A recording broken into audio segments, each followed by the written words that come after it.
Welcome to OSINT for hackers, investigators, and everyone else, Windows Edition.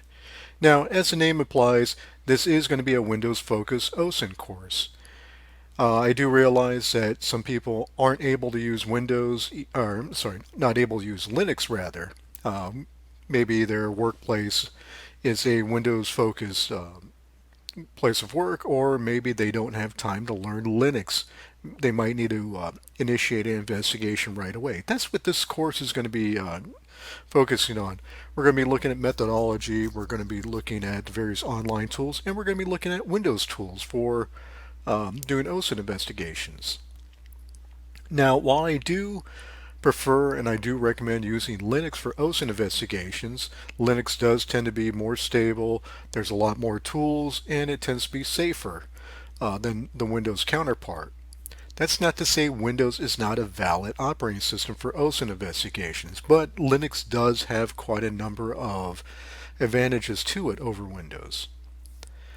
With that said, again, we're going to be focusing on Windows. You absolutely can run a solid investigation on a Windows machine, and we're going to be taking a look at a lot of different things to kind of help that process. We're going to be digging in a lot of tools.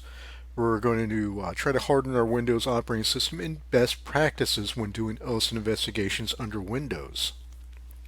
And again, if you took my previous course, the original OSINT course, the level 2 course, I don't really recommend taking the Windows course unless you really want to kind of dive into more of a Windows-centric OSINT investigation to kind of see what that looks like. A lot of this is going to be a review if you took the original course or even the level 2 course.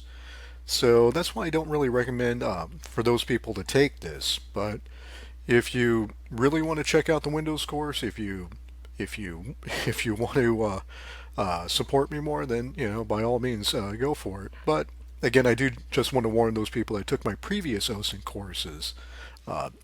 Just kind of give you the expectation of what this is going to look like. And again, I'm really excited to come up with this course. Again, I know there's people that either can't use Windows, or maybe they don't have time, or they can't use Linux, I'm sorry, or they don't have time to really learn Linux, or they just don't have it in them to learn Linux at the moment. So again, we're going to do some, deep dives. Again, you absolutely can do OSINT investigations on a Windows machine, and we're going to really get into that. So again, welcome. I really appreciate you checking out this course. I know OSINT courses are beginning to become a bigger part of Udemy, which is fantastic.